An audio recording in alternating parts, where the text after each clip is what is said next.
Yeah, hi. My name is James. I'm the CEO of Auspac Investment Management.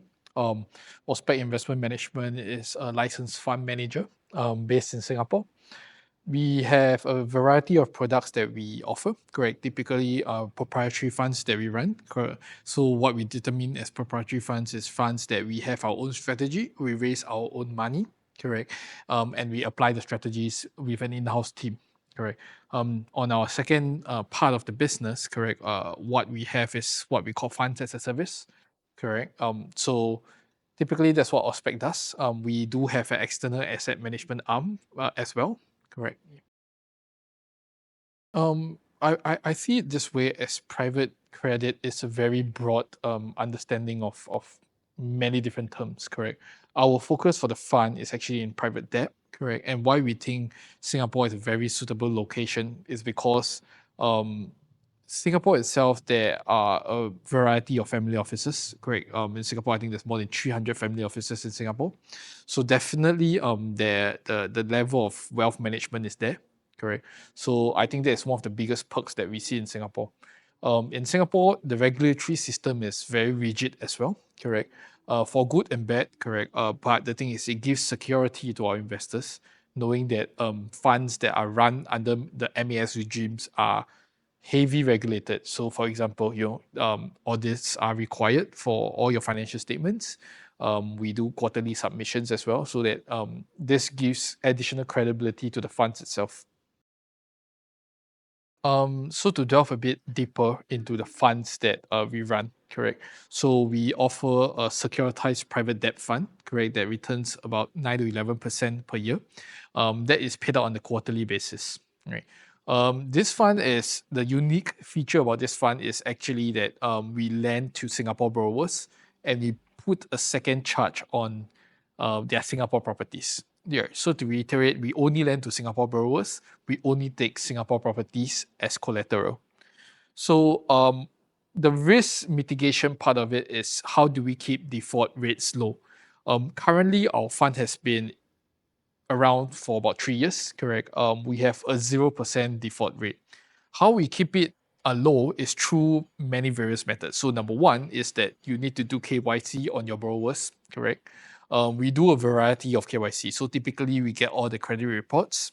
We vet through the borrowers. We understand what they need the money for, correct? And typically, we understand the whole picture and ensures that every part of the story gels before we lend out to them. So that is a very critical part of our lending process, correct? On top of it, there is an in-house team that deals with origination, collections, credit analysis, correct? So typically we keep all this in-house because we do not want any conflict of interest to happen, correct? So typically our team runs a very tight ship on the KYC process. Correct.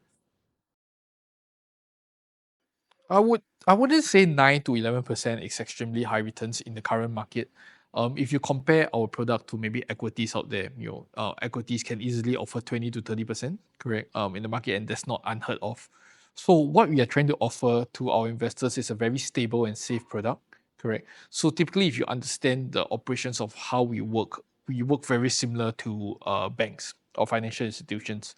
Typically, what a bank do is that they take in your fixed deposits, for example, and then lend it out as first charge. So what we do is that we pool investors' money and we lend it out as second charge. Correct. Uh Fixed deposit rates are around 2% now. Correct. But we offer 9%. So we offer about 400% more, correct, than what the banks offer. But the risk is definitely not 400% more. Correct. Because ultimately a second charge still holds weightage in the legal courts in Singapore. Right. So that itself gives us a lot of comfort and it gives us investors that level of comfort as well.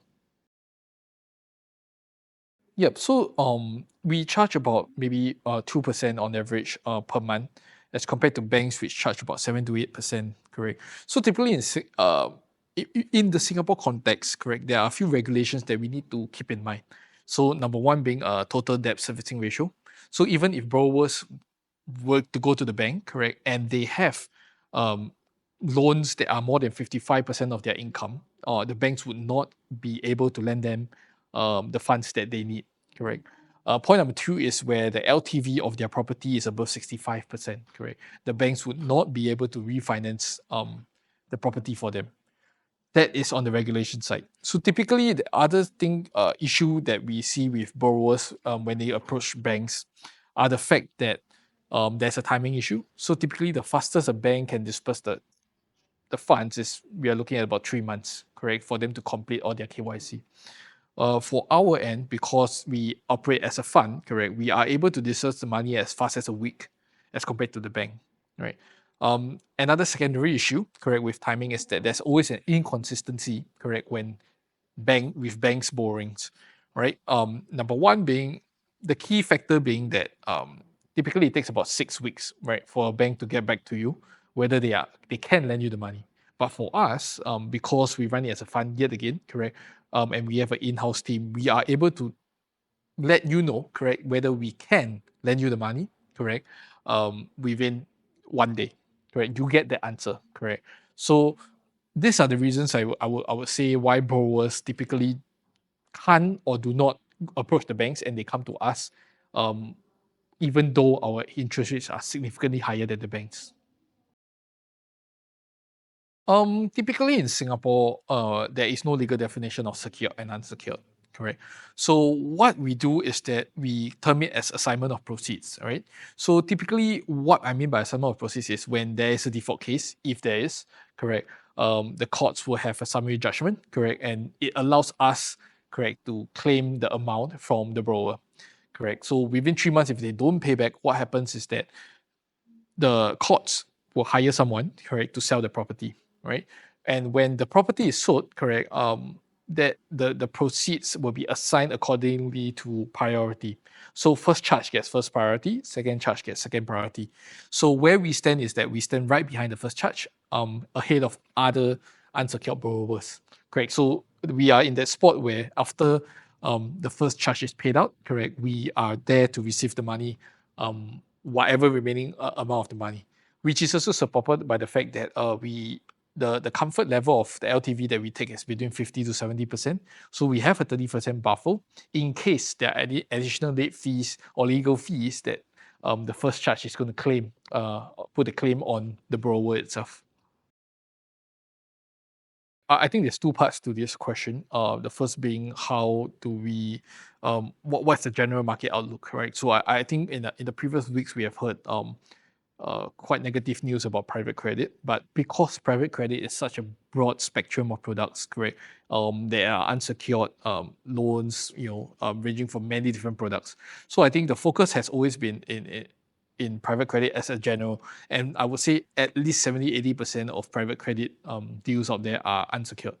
Whereas I think we operate in the space where we collateralize the borrower's property. So I think we are quite safe to a certain extent and relative to all the other private credit products out there.